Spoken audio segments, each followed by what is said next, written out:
Scope mounting has brought up a lot of questions in this series, so I'm going to go ahead and just walk you through the process of some things you're going to want to look out for when you're mounting your optics.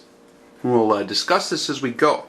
So what we have here today is a Remington short action. This is just 308 here. Here's the exact optic we'll be mounting today. It's one of the new Steiner military scopes. They just call it the military scope. It's a 3-12 by 56. And for a 308, this should be about perfect. And we got the GB2 mil dot illuminated front plane. And we got 1/10 of milrads here. So that should be a pretty good scope.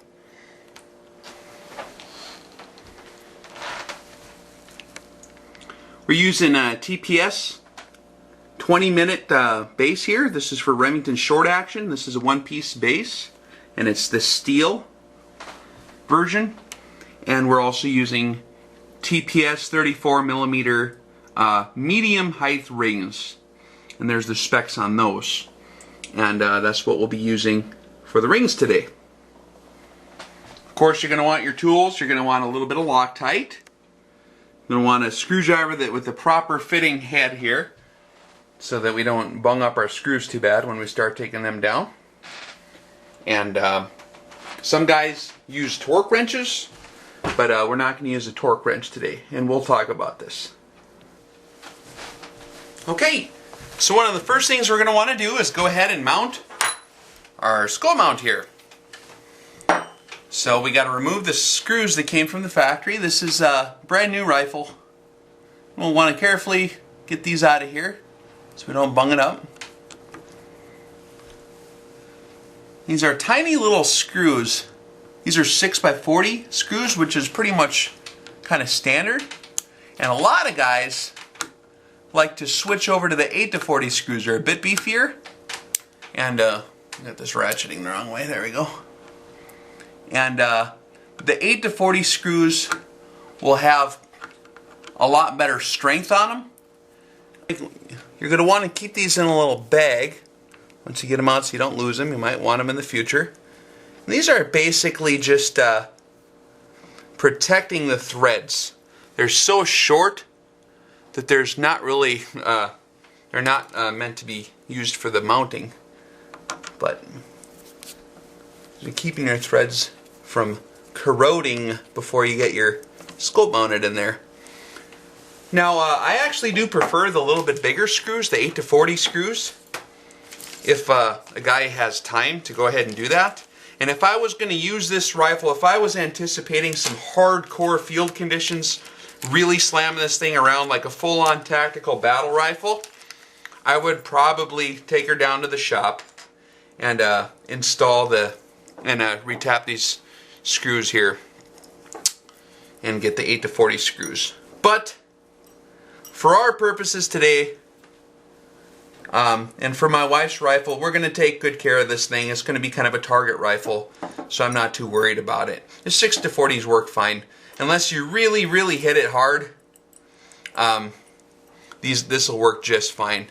Another thing to consider too is if you knock the scope hard enough to where you would have broke off these 6x40 screws, you're going to have some serious damage to the optic anyways. And one of the things that the guys were thinking when they did the 6x40 screws was that it's kind of a weak link, so that the screws will break off rather than, you know, twisting your scope in half or getting totally hung up on something. There's certain scenarios there. So the way this is going to sit, and it's on a Remington, is pretty easy to get it straight because you have them closer together in the back and farther apart in the front. So one thing you want to check for in these screw holes is that they're not like completely full of oil. A little bit of oil is fine, and they're going to have oil in them. But if these are too oily, that could cause the screws to kind of walk out on you over time, and you don't want this base to loosen up. So what we're going to do is, they look fine. You could get like a little Q-tip in there and just kind of try to absorb most of the oil. And we're going to put a dab of this thread locker on each of these screws here, and that should, and we'll torque them down, we'll snug them up, and that should keep them from wiggling loose.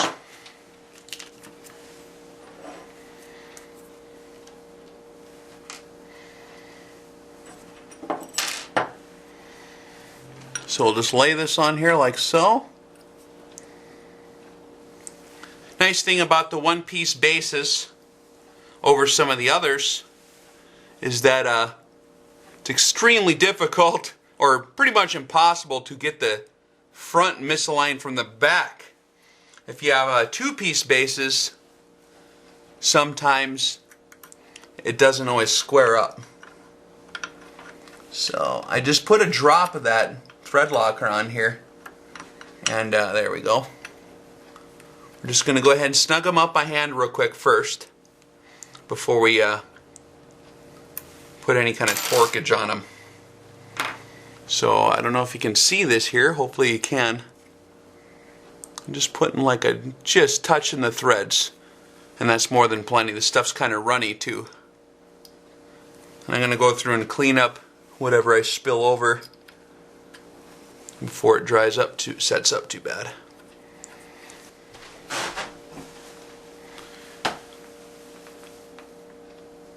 Just going to go ahead and barely touch this thread. Once you got a drop on there, that's more than plenty. Okay. Now, depending on the manufacturer, instructions, there's different specs for torque on these things. Now, actually, I've got a lot of experience putting these on, and I've got pretty good fingers, so I'm not even going to use the torque wrench. This is going to work out pretty good. You're going to want to kind of, like you would, there we go. Go back through and check all of them, kind of like you're putting on a tire, you know. You can crisscross a little bit as you snug them up. It's going to be a lot more important when we actually get the scope mounted. Now, if you don't have a torque wrench, you want to be careful not to strip these things out, or strip the head. So you're going to want to just tighten it up till she's nice and snug until she stops. And once this thing, if this is bending, you're going kind of too hard. So you just want to be careful. Now, if it's steel or aluminum, that'll make a little bit of a difference too. Well, the screws are usually steel. Got a little bit of a Loctite squeezing out the sides. So we have our scope base securely fastened onto the action, and we didn't use the tool to check our torque, but I've got pretty good hand. It is nice to have the tool if you're inexperienced, particularly with torquing screws, machine screws. You don't want to over torque it because you will strip it, and that's going to be a bad deal. So if you are using the tool and you're curious on the torque specs, or if you're extremely particular on your torque specs and you're going to use the tool, go ahead and check with the manufacturer of whatever equipment you're using to check the torque specs that way. I don't have the log in my brain of every different spec for the different manufacturers. They're usually pretty close to the same. But for practical purposes, a lot of guys are worried they have to buy all this extra equipment. They're not totally necessary if you have a relatively good feel of what kind of torque you're applying. Just don't strip them out, but you do want them snug as to where they're not going to wiggle loose, like any other machine screw. Okay, so now we did use the TPS 20-minute base, and this is a steel base. And you can notice here on the packaging, the material is steel. And I would actually recommend whichever material you choose to go with. Scope bases and rings come usually in aluminum or steel, alloys thereof, right? And if you're going to use a steel scope base, I would recommend using steel rings, because the two different materials, steel and aluminum, if you were going to mix and match, they have slightly different rates that they expand and contract under temperature, and they have different ways that they deform when pressure is applied. So what can happen over time if you have steel bases and aluminum rings sometimes is that things kind of expand and contract at different rates, and that'll loosen up over time. And you'll be shooting, and everything could even be Loctited sometimes, and you could notice that all of a sudden you're coming loose. Well, what happened? Well, the metals have differential expansion rates, okay? So that's not going to be very helpful. Now, you can get away with mix and match if you have a steel base like we have here, for example, and I did want to use aluminum rings. Like maybe I was going to use some of the Burris Extreme Tacticals if they had a 34 millimeter. I don't know if they do. But if you're going to use the 30 millimeter rings on whatever, aluminum on steel is usually not as bad as steel on aluminum. If you have an aluminum base, okay, if you have aluminum scope base like this and you're going to put steel rings on it, you could have severe problems. Because the aluminum is quite a bit softer and it'll deform more than that steel will. So, you don't want to have new wine and old wine skins and vice versa. So that saying holds true to scope bases and rings as well. So if you're going to use a material, if you're going to use aluminum, you like the lightweight of aluminum, go ahead and use an aluminum base and aluminum rings I would recommend, because then everything will kind of match as far as the properties of the material. Brand names, you know, you kind of get what you pay for. These were actually pretty affordable, these TPS, and these are steel as well. But I think they're like $80 some, maybe. I forget exactly what I paid, but they're considerably less than the Badger, which I like to use normally. I noted I almost went with the Leopold 34 millimeter rings, but I do like the style of design that they use on these TPS. They look like they're pretty stout, and we got the big nut over here so we can fasten them down nice and solid. They seem like they're the top part of the ring and the bottom are like very, very well mated together. So we'll see. We'll do a full test and see how they work out. Okay. Now for the tricky part. After this is securely fastened, what we're going to do is we're going to try to find out where we're going to want to place these rings on here. So we're just going to do this finger tight. We're not going to apply any Loctite until we're ready to go. So we're just going to set these on here like this. And then we're going to get out our optic here that we're going to mount.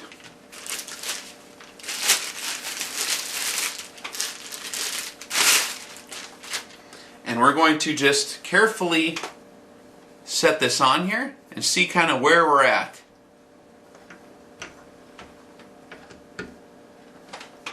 Okay. No idea what to expect sometimes until you actually mount it.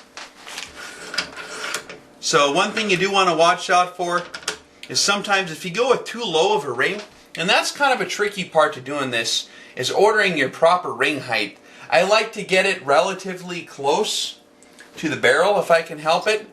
But if you're too close, sometimes you lose control of this bolt handle. So sometimes the lowest possible mounting is not always good, because then you can't get in here, especially in the large diameter scope tubes like this. So this looks like about perfect for what you can still get your hand around that bolt handle and you're not rubbing on the scope. So that'll work pretty good, I think. Okay, the next thing is we're probably going to want to mount this quite a bit farther forward.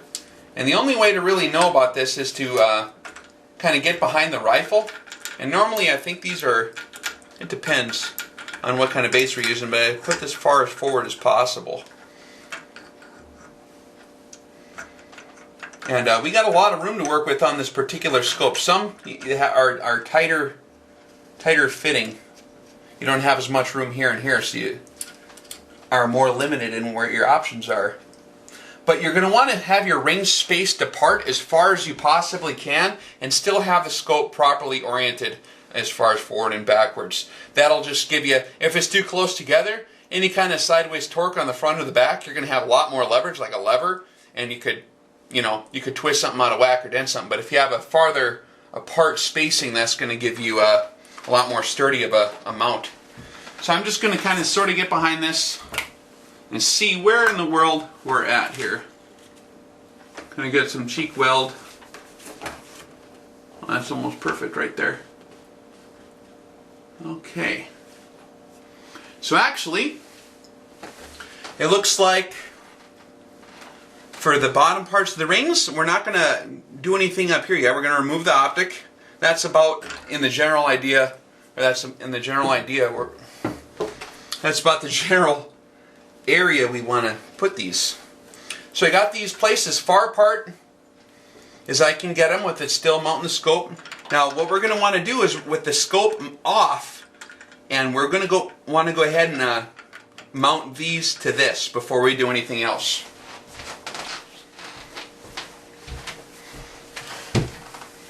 Okay. So now we're going to want to go ahead and remove these real quick, just so that we can take a closer look. On the Badger, this is usually a 1/2 inch nut. On this one, this TPS, it's 11 millimeter. So that seems to be the perfect fit there. Now, Rex is a crazy person. He's using a regular wrench. That's right. I'm crazy. If you're using a regular wrench like that, you're going to want to be very careful when you torque. Not to over torque this thing. You're not going to go to town on it like it's a tie rod end or something. I don't. So I'm just going to put a drop. And again, I'm checking to make these not over oiled. So I'm just putting just a tiny drop of thread locker on there. Work it around a little bit. Okay. We're going to go ahead and mount that.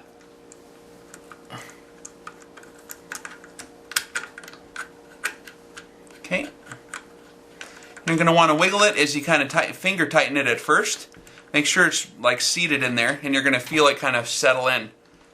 So kind of wiggle it and twist it as you're turning it, finger tight. There you go. Okay. Now I'm just going to apply tiny amounts of torque, just little.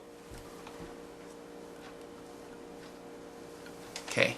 Now I have my hand close here. I don't want to come out here and push with my arm. That's going to destroy things.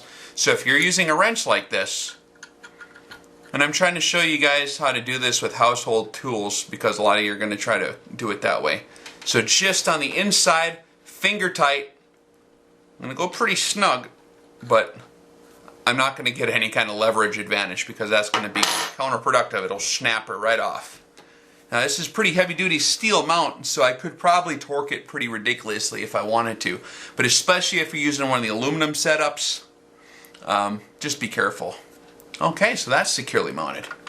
Now I'm going to remember which slot I'm on. I'm actually all the way on the front and all the way on the back on this particular rifle. And I'm just going to dab this guy a little bit. And I'm just doing like a... There.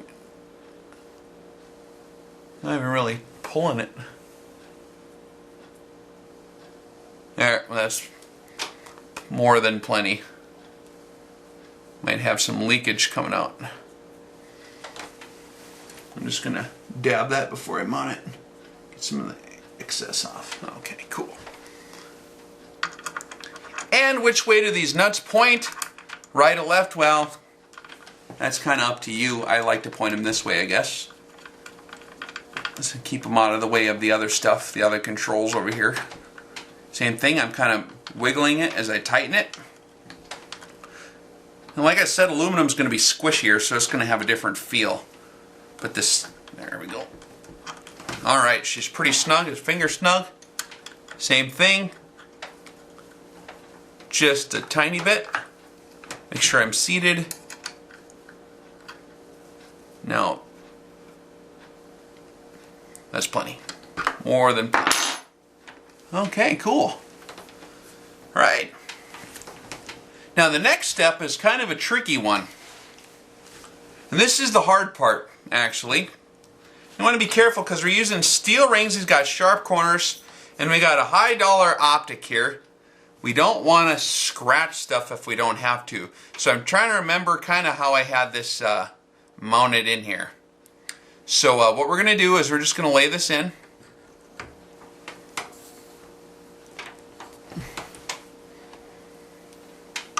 And you're going to, well,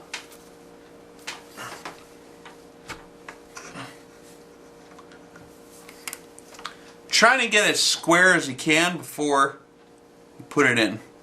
Just kind of eyeball it for right now. That's actually a pretty tight fit right there. Okay. Now what you're going to want to do, you're going to want to remove this from the vise, and you're going to want to shoulder it without dropping the scope off the whole setup. So we'll be careful here. So probably one of the best ways to go ahead and verify if your scope is far enough forward or far enough backwards is to go ahead and close your eyes. Nice and peaceful. Bring the weapon up, shoulder it, get cheek weld, get comfortable, open your eyes. If you're kind of in the ballpark, you're close. If you're right on, you're good. So let's do that again. So just kind of bring it up.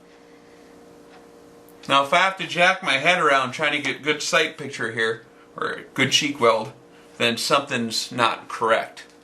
So we kind of found the position we wanted, and it happened to be that this front ring being positioned on the mount the way it was is nice and perfectly centered in between here, which is a pretty good spot.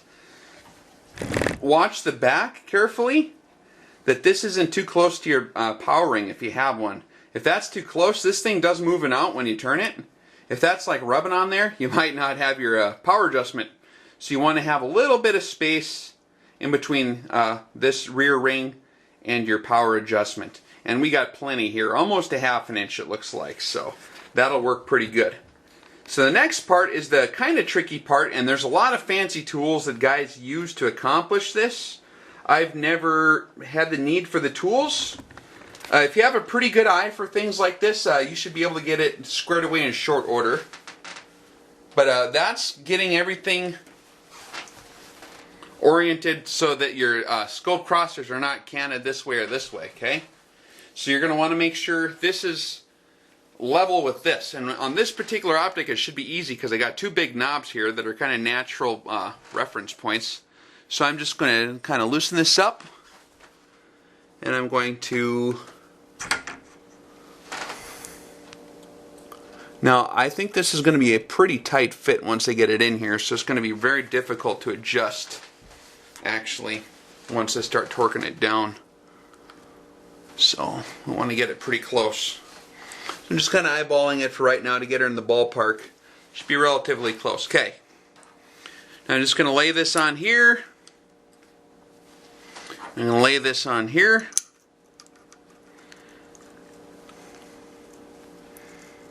And this is the tricky part. We're going to want to slowly torque these screws in a crisscross pattern as much as we can, while double checking every couple turns that this is not twisted. Because as you tighten one side, like if I was just going to go through and tighten all four of these, it's going to pull that scope, it's going to can it. So if you do a crisscross pattern, you'll sort of minimize, it'll kind of even it out like this. So kind of like we said before, tightening like the lug nuts on your wheel or something. You don't want to just do them all in a line. Or if you're putting a head on a car, there's a certain pattern that you want to go with so you don't get things out of whack.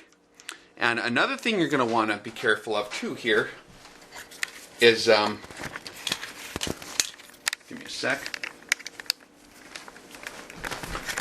There is a little distance right there, that little gap between the top and the bottom of the ring. We're going to want to make sure that when we're all done and we're evenly torqued on both sides, that gap is the same on that side as it is on this side. Now as you can see there's a difference there, but there's no screws in it yet. So what we're going to do is I'm going to keep an eye on that while we slowly torque this down. And you want to be very careful. You're going to want to check. You're going to want to hold up the rifle and verify that you're not getting canted as you torque these down. So just move a little bit at a time. The thread locker doesn't set up instantly, so you should be okay. And what I would recommend doing is getting the rifle situated as level as you can on a mount like this can kind of work. A lot of guys have levels and things like that they use. I don't need a level. I have a pretty good eye, like I said before. You can even hold the rifle. I actually prefer to sit down on a chair or stand up and just hold the rifle level against my shoulder. And the level in your brain works surprisingly well sometimes. And to verify that there's not a cant. A lot of times the tools that guys use in stores can handicap you a little bit, because if you're using a level, sometimes the surface you're laying it on might not be totally square. So that can give you a false sense of security. You mount it down and then you get it out in the field and it always seems crooked, even though the equipment told you it was level. So I actually like to do this the old-fashioned way and just kind of check everything and constantly bring up the rifle, make sure it seems perfect. And your eye will give you a pretty good idea of what's straight up and down. So before I start putting these screws in, I'm not going to even close to tighten them. Just going to get a couple turns on each one. I'm going to put a little dab of Loctite on them. And then we'll lift up the rifle and make sure she's not canted. The scope isn't canted. And then we'll slowly tighten them in a crisscross pattern. And there's no exact pattern, just you get the idea. You don't want to just tighten one side. So.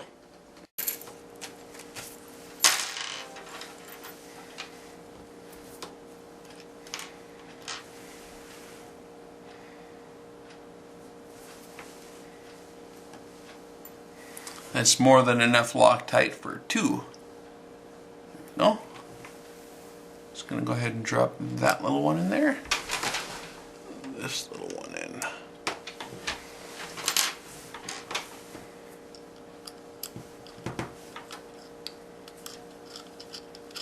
Make sure you're going straight. Just get them started in the threads so that she don't fall off. Okay.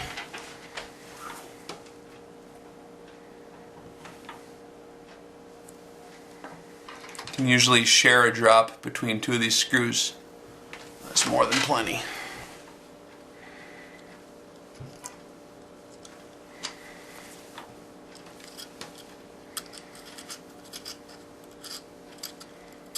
I like to actually use this little tool here, because if something's misaligned, you might not feel it on a big screwdriver, and you might just torque her on there and strip it out. So I just like to do everything with my finger as much as I can before I start torquing it. Make sure it's straight. Okay. And if you're using steel rings like this, you'll find that actually 4 screws per ring is plenty. If you're using aluminum, there's only really, you have kind of more limited options with aluminum rings. You want to use the higher quality ones, like the Burst Extreme Tactical, where they're really big and beefy, is actually a pretty good choice for if you use aluminum rings. And they have 3 screws on each side of each ring. And that's made kind of for the big, originally I think they made the big ones like that for the 50 cals. But that's kind of nice. If you're using aluminum, I'd recommend doing that way. Kind of share the load with more screws. Okay.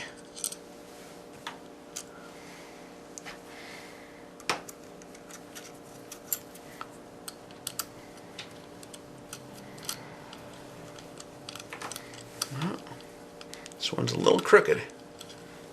Okay, there we go.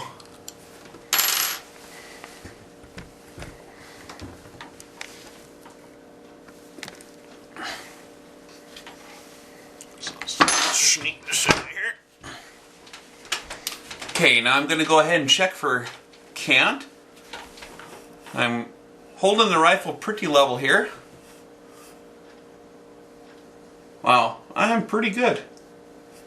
It's like exactly perfect. Kind of verify I'm holding it level. I don't trust the levels the guys use at the gun store.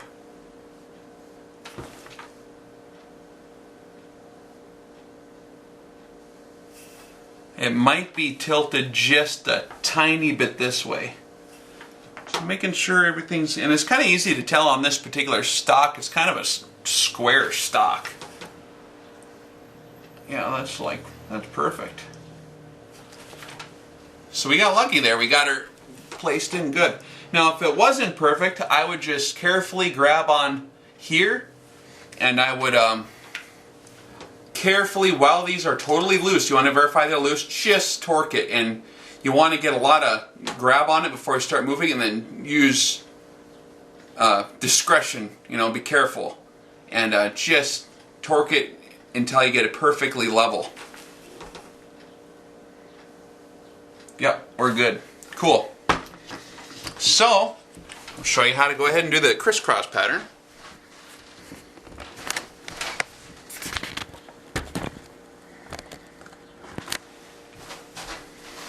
I know this is riveting, very exciting. I had an extra screw laying there. Okay, so now I'm going to kind of keep an eye on the gap on both sides. Alright, this one, just going to touch it. And I'm crisscrossing just on this ring here.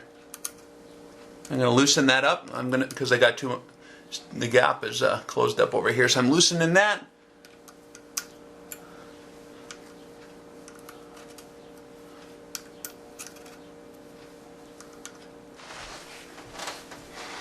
Okay, so now I'm going to want to verify again that I'm straight still.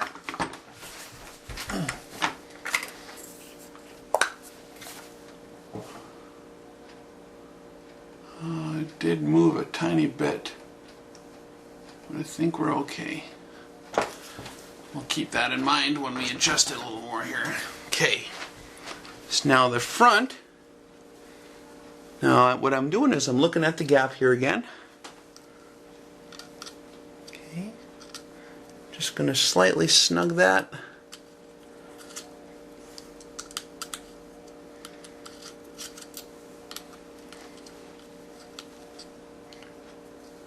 And none of these are torqued yet. Just trying to get them to touch bottom. Okay. My gap is pretty good actually, but I'm going to go ahead and start torquing this side a little bit.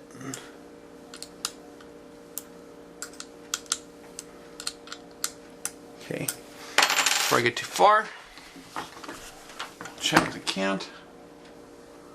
Oh man, that is perfect. I'm pretty level. So we're golden, I think. Cool.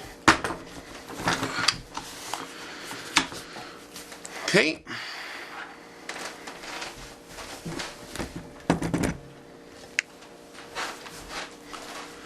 So now my gap is equal on this side and on this side. Same thing up here. We're pretty good. We're totally level. Now is for the part where most people get it out of whack. So I'm going to do the cross pattern here. That's pretty tight.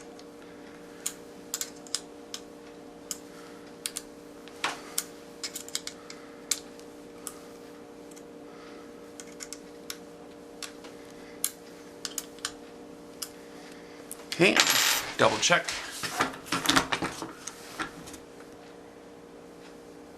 Yep, we're golden. This is working out nice. Sometimes you really got to screw with it to get it straight. Okay, so now we're actually pretty close to snug. So I'm going to use this part of the wrench now. I'm going to use this to kind of torque it a little more. So I'm not going to do each one. I'm just going to do them in tiny little segments like this and crisscross as we go, because I don't want it to pull me out of whack. That would suck. Then we'd have to start over. I forget where I was at.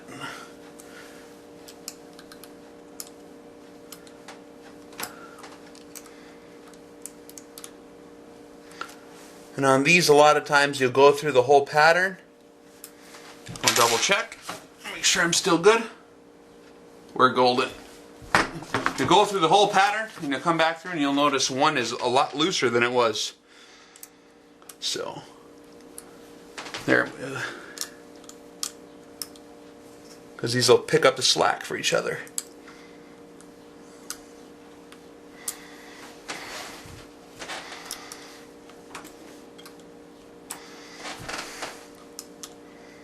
Pretty much almost good here.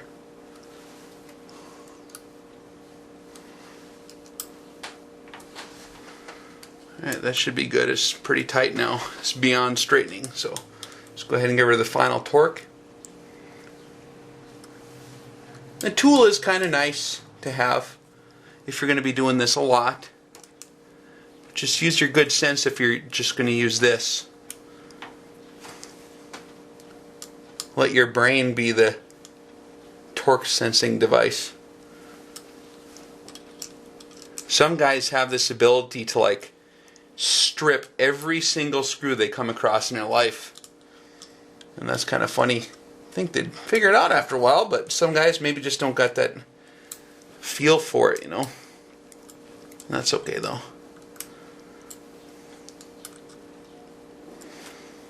So I'm just going through and double checking now. They're all pretty much snug.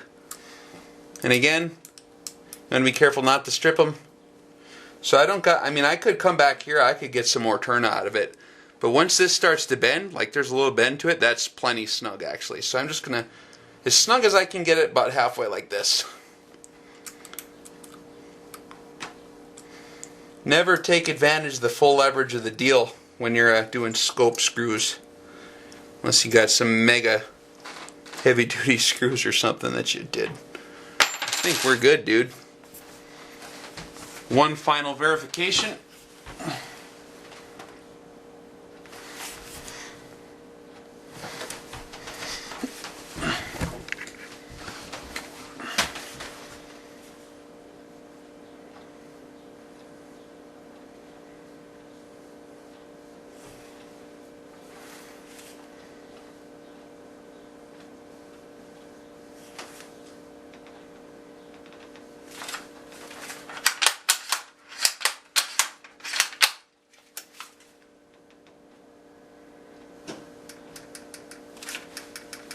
Alright, so it worked out pretty easy this time. What we did is we started with the base, we mounted that securely with the Loctite, got those all on there nice and tight, and then we started with spacing the scope's forward or rearward position and determining where we wanted to put the rings. And then we removed the scope in the top parts and we firmly attached the bottom halves of the rings with Loctite, made sure they're firmly planted, and then we went ahead and laid the scope in here.